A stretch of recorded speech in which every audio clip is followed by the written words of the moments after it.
НАТО го испрати првиот тим во Македонија, со што и официјално почна скринингот што е дел од процесот на предпристапни преговори. По првата средба со националниот координатор, директорот на тимот Джеймс Макги изјави дека на Македонија ќе требаат најмалку 18 месеци за да стане членка на НАТО.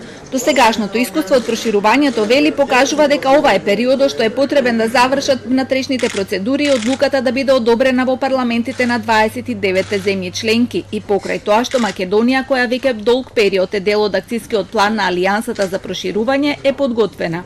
This involves discussions of political, defense, security and financial obligations of membership and all of the technical and legal agreements that need to be signed as part of this process.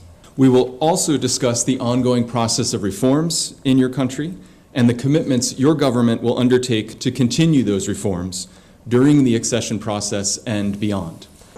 Националниот координатор за НАТО Стево Пендаровски е задоволен од тоа што Алијансата за брзо време испрати делегација за отпочнување на пристапните преговори. Се разговара за различни прашања поврзани со пристапниот процес, но не и за политичките процеси поврзани со договорот од Преспа, кој пак се домашна задача. Дека главната политичка задача на нашата влада и на нашата држава, договорот билатерален со Грција, останува да биде нашиот предуслов за полноправно членство.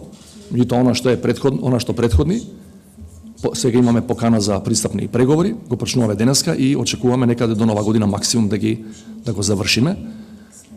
Затоа се подготвуваме со години, да не речам со децении, и не попусто тврдиме дека Македонија е најподготвениот, скромно, најподготвениот кандидат во историјата на Алијансата. Делегацијата предводена од Макги се сретна и со премиерот Зоран Заев, со министрите за внатрешни работи, за надворешни и за одбрана и со нивните тимови. Македонија ја доби поканата за почеток на предпристапните преговори на неодамнешниот самит во Брисел. Главниот услов е спроведување на договорот од Преспа, но потребно е и сите национални процедури да бидат навреме завршени. На крај следи ратификацијата од сите земји членки, пошто Македонија ќе може да стане 30-та земја членка на НАТО.